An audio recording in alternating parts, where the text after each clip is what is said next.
I want to give all praises to Yahweh, Ba'ashem, Yahushai, Ba'ashem, Rakakadash.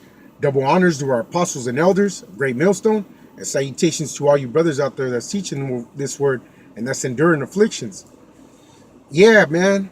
I want to get into a lesson, talking about, how I was having a conversation with these 2/3 in the world, and they swore they were all, they had all the wisdom and knowledge, of this world, because they had a house, they had a boat, they had cars, they had a, what you would call a so-called bad chick living with them, and they swore they were on some type of level. And I was just like, like they really trust in these vain things, but they thought, by making all the smart moves, they upheld this stuff, and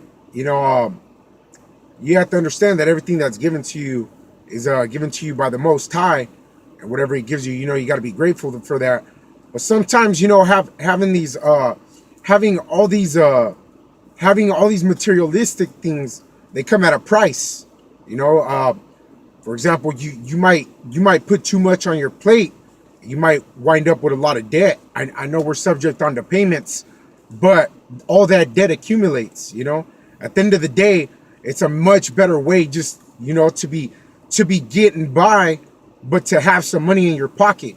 You know what I'm saying? Like not living from what you deem called paycheck to paycheck all the time, because if you could put a little away, then good. And if you could hold yourself back from unnecessary buyings, then even better, But what I'm saying is, like, some of these dudes, they don't own all those assets, and at any given moment, I mean, if they fall back on taxes or whatever, Esau could take all that stuff away.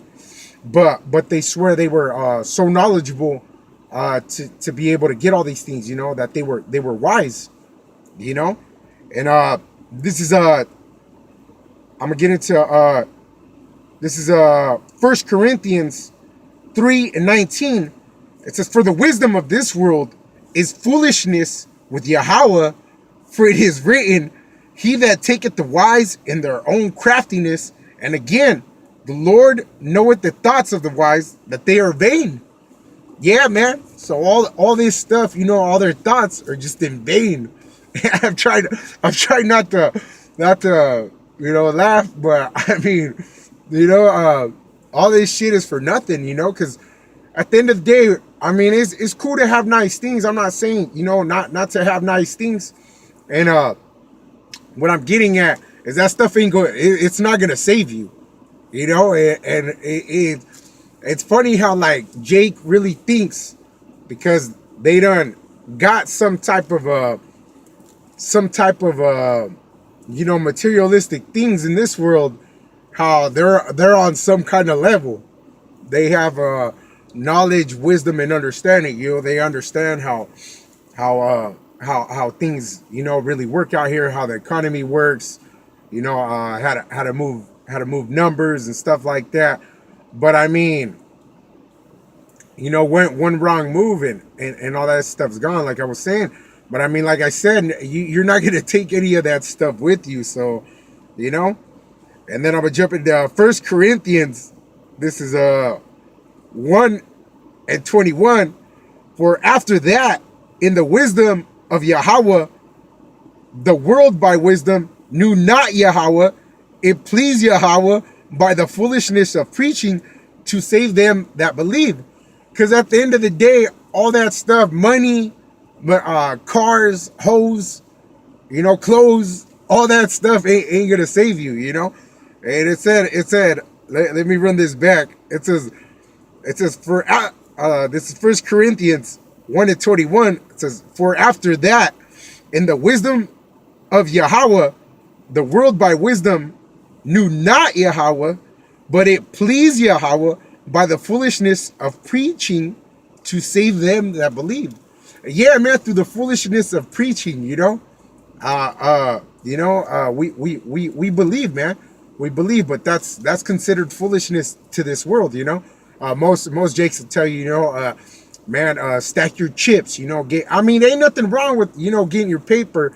No, I'm not saying that, but if your mind is completely stuck on that, where like you really think that you're gonna obtain some type of salvation through vain materialistic things, then you're lost. I mean, there's pretty much, nothing nobody can do for you, you know, and we hope to be saved, and most people would consider, preaching to be foolishness, like it says in this script, and it says the Most High is going to save them that believe, and hopefully, Lord willing, I say this humbly, that we those men, man, and I'm gonna jump down to, this is 1 Corinthians 1:27. It says, but God, or Salak, but Yahweh hath chosen the foolish things of this world to confound the wise. Yeah, and who are the foolish? They consider us, fools, because they probably saying, oh, you're out there, you're wasting your Saturday. You guys look like bums. Get a job, shave your face. They really think, that, so the foolish are gonna confound the wise. These people really think they're wise in everything that they do, but here they are. It's I just heard, I mean, I know, I'm gonna come back, but I heard this thing about this dude who got hired on. He got hired on to a company. He was getting paid like $200,000 a year. He ended up getting a house that was worth maybe about what is it, like say $700,000, right? And the dude was making like say $250,000 a year, okay? And then he ended up getting divorced. He had to pay alimony, child support, and then later on, he ended up getting remarried again, and then he lost his job, and there he thought he was wise and in a good situation, and everything came crumbling down. I mean, he lost it all, in a matter of years. He thought he was in a good case, he put too much on his plate, and then he even fell into a second marriage, and things didn't go, according to plan, and whatever wisdom he got to be in that position, it was all for nothing. But yeah, let me finish this up. It says, but God had chosen the foolish things of this world to confound the wise. But mostly, who are these wise people? These Edomites. And God had chosen the weak things of this world to confound the things which are mighty. Yeah, and Esau right now is actually considered a mighty man, like, you see how with his military might, he's really he strong arms other nation. I mean, we're just low, just your average everyday, Joes, man. We're considered, just like nobodies, in the eyes of these people, Be like, we have regular jobs, we're not, I mean, we're doing, some of us are doing, we're doing all right, I mean, sometimes we're hurting, sometimes we're doing all right, but I mean, it's balanced to everything, but the Most High had chosen the weak things of the world to confound, the things that which are mighty, and that's exactly what we're doing, out here on the highways and hedges, we out here, prophesying. There's a scripture that says,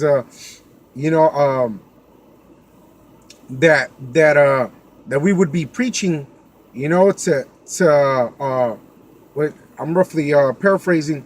It says, the prophets of old that prophesied against great kingdoms and against many nations. I'm just roughly paraphrasing, but that's what we're out here, against these mighty men, and we're not, we didn't have, some of us didn't have which would call a college education or anything like that, so we're not really very, very strong in with our vocabulary, as people would say, I know I'm not, And but we're confounding, the wise, and then this is Second Corinthians, to back that up. It says no, this is Salak. This is First Corinthians chapter 2, verse 4. It says, and my speech and my preaching was not with enticing words of man's wisdom, but in demonstration of the Spirit and of power, that your faith should not stand in the wisdom of men, but in the power of Yahweh. Yeah, man. So, I mean, even though, like our speech and preaching was not with enticing words, like with a strong vocabulary, but it was in demonstration of spirit and of power, because I mean, all this was, it says that your faith should not stand in the wisdom of men, but in the power of Yahweh. Yeah, because we trust in our power that He's going to give them the knowledge, wisdom, and understanding, to be able to preach the word. We trust in the Spirit, and all this other stuff, that people deem to be wise, like all these money, assets, and all that, man. All that stuff is foolishness, man. And they consider, they consider our life to be foolish, because we're out here preaching, but we do this so the Most High will save us who believe, going back to that First Corinthians 1:21. Yeah, man, through the foolishness of preaching, man, hopefully we'll be saved. And that's what this lesson was about, man. All right, so with that, I want to give all praises to Yahweh, Ba'ashem Yahushai, Ba'ashem Rakakadash. Double honors to our apostles and elders of Great Millstone, and salutations to all you brothers out there that's teaching this word and that's enduring afflictions. With that, Shalom.